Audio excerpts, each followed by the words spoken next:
दोस्तों, आज हम बात करेंगे कि मेडिसिन फील्ड में कौशल विकास की क्या ज़रूरत है।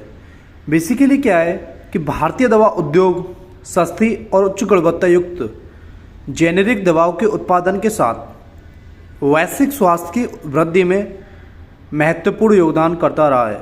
फिर भी मूल्य के संदर्भ में दुनिया के अग्रणी दवा उत्पादकों में एक बनने के लिए उद्योग को अभी भी विभिन्न बाधाओं का सामना करना पड़ रहा है। भारतीय फार्मास्यूटिकल या दवा उद्योग मात्रा के मामले में वैश्विक स्तर पर तीसरा बड़ा दवा उद्योग है। वर्तमान में भारतीय फार्मास्यूटिकल बाजार का मूल्य लगभग 50 बिलियन अमेरिकी डॉलर है, जिसमें से निर्यात बाजार लगभग 25 बिलियन अमेरिकी डॉलर है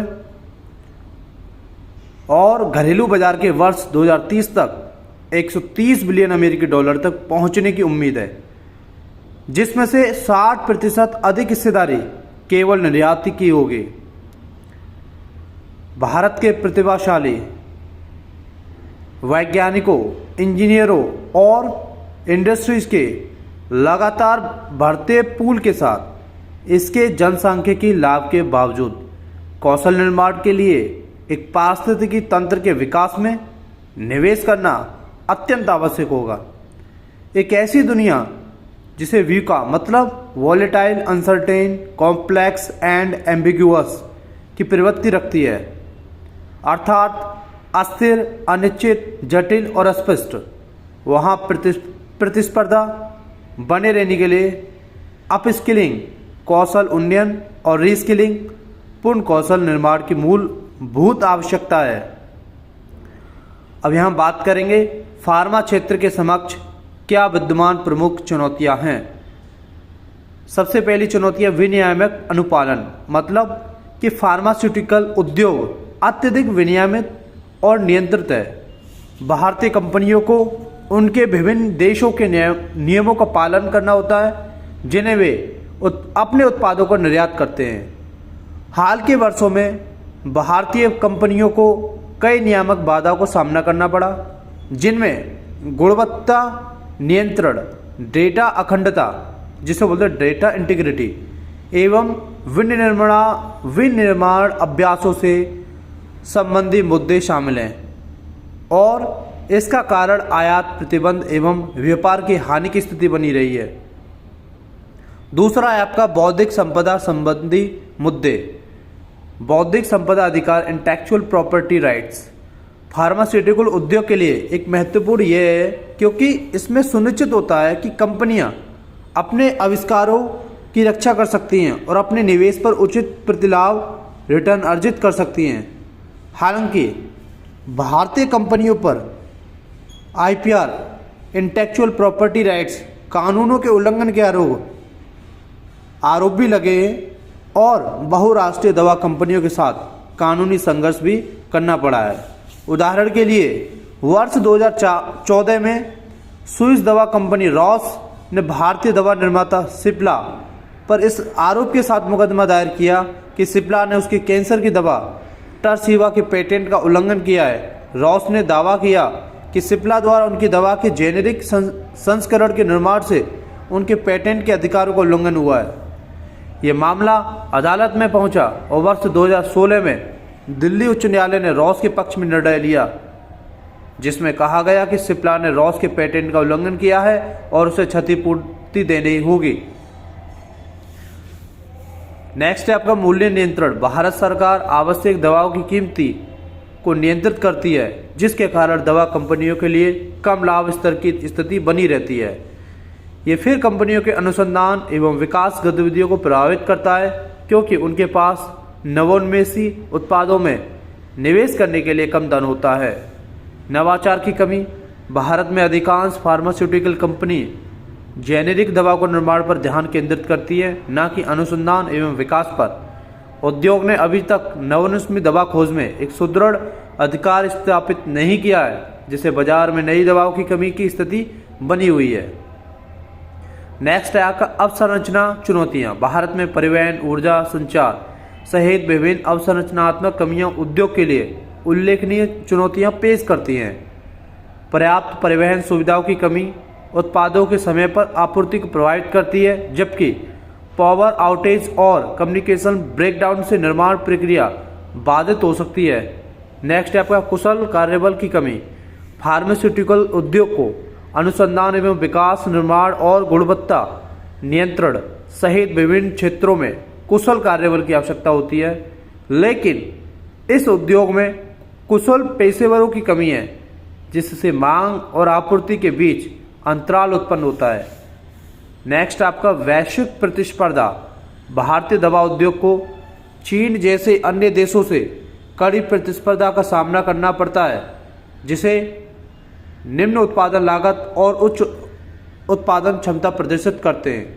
चीन पर भारी निर्भरता विभिन्न देशों के लिए उच्च गुणवत्ता युक्त दवाओं का अग्रणी आपूर्तिकर्ता होने के बावजूद भारतीय फार्मास्यूटिकल उद्योग दवा संबंधी कच्चे माल अर्थात सक्रिय दवा घटक एक्टिव फार्मास्यूटिकल इंग्रेडिएंट एपीआई के लिए चीन पर अत्यधिक निर्भर रखता है। भारतीय दवा निर्माता अपनी कुल थोक दवा आवश्यकताओं का लगभग 70% चीन से आयात करते हैं। डेटा ब्रिज मार्केट रिसर्च की एक रिपोर्ट के अनुसार सक्रिय दवा घटक एपीआई बाजार का मूल्य वर्ष 2021 में 300.72 ट्रिलियन अमेरिकन डॉलर था, जो वर्ष 2029 तक 7.6 चक्रवर्ती वार्षिक वृद्धि दर CAGR के साथ 540.33 ट्रिलियन अमेरिकन डॉलर तक पहुंच सकता है। वर्ष 2022 से 2029 तक पूर्वानुमान की अवधि के दौरान है। इससे संबंधित पहलों के पर्सपेक्टिव के बारे में देखेंगे। सबसे पहला आपका है फार्मास्यूटिकल उद्योग के लिए सुदृढ़ीकरण हेतु योजना, स्ट्रेंथनिंग फार्मास्यूटिकल इंडस्ट्रीज स्कीम। ये योजना फार्मास्यूटिकल उद्योग की एक MSME इकाइयों के प्रौद्योगिकी उन्नयन के लिए क्रेडिट लिंक्ड पूंजी है और ब्याज सब्सिडी प्रदान करने के साथ ही फार्मा क्लस्टर में अनुसंधान केंद्रों, परीक्षण प्रयोगशालाओं और ETF इफ्लुएंट ट्रीटमेंट प्लांट सहित सामान्य सुविधाओं के लिए इनमें से प्रत्येक 20 करोड़ रुपए तक का समर्थन प्रदान करती है। बल्कि ड्रग पार्क योजना का प्रसार, promotion of the bulk drug park scheme. Bharat सरकार विभिन्न राज्यों के साथ साझेदारी में देश में 3 मेगा बल्क ड्रग पार्क विकसित करने का लक्ष्य रखती है, ताकि देश में बल्क दवाओं की निर्माण लागत को कम किया जा सके और बल्क दवाओं के लिए अन्य देशों पर निर्भरता कम हो सके। ये योजना दवाओं की निरंतर आपूर्ति प्रदान करने और नागरिकों की सस्ती स्वास्थ्य सेवा प्रदान करने में मदद करेगी।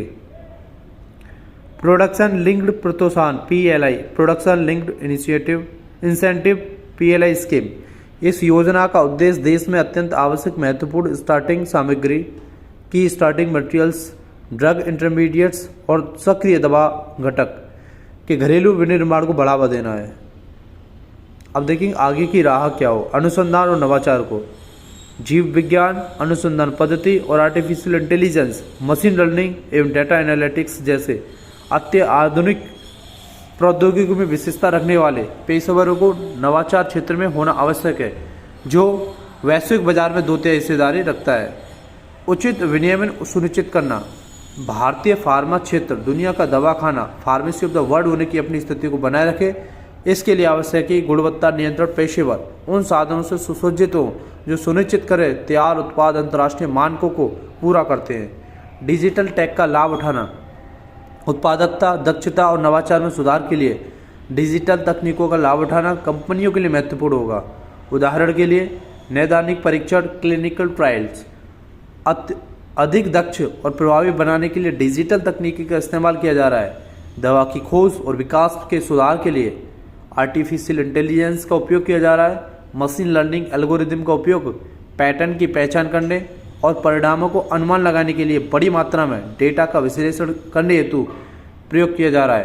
प्रतिस्पर्धात्मकता, बिक्री, विपणन और आपूर्ति श्रृंखला प्रबंधन में अपस्किलिंग, रीस्किलिंग की आवश्यकता है। साथ ही पर्यावरण, सामाजिक और शासन, environmental, social and governance ESG मानदंड, लक्ष्य एवं हरित प्रौद्योगिकी के अंगीकरण तथा क्रॉस फंक्शन कौशल में कर्मचारियों को प्रशिक्षित करने की आवश्यकता है।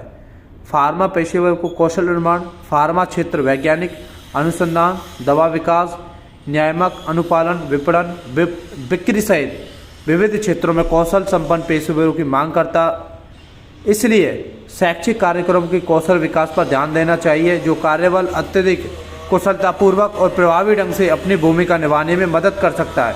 भारतीय संस्थानों द्वारा फार्माकोलॉजी पाठ्यक्रम को नियमित रूप से अद्यतन किया जाना चाहिए ताकि छात्र भविष्य की आवश्यकताओं के अनुरूप तैयार हो। उद्योग के सहयोग से LSSSDC pharmacy counselling of India ने भी फार्मा पाठ्यक्रम के लिए स्किलिंग मॉड्यूल विकसित किए हैं।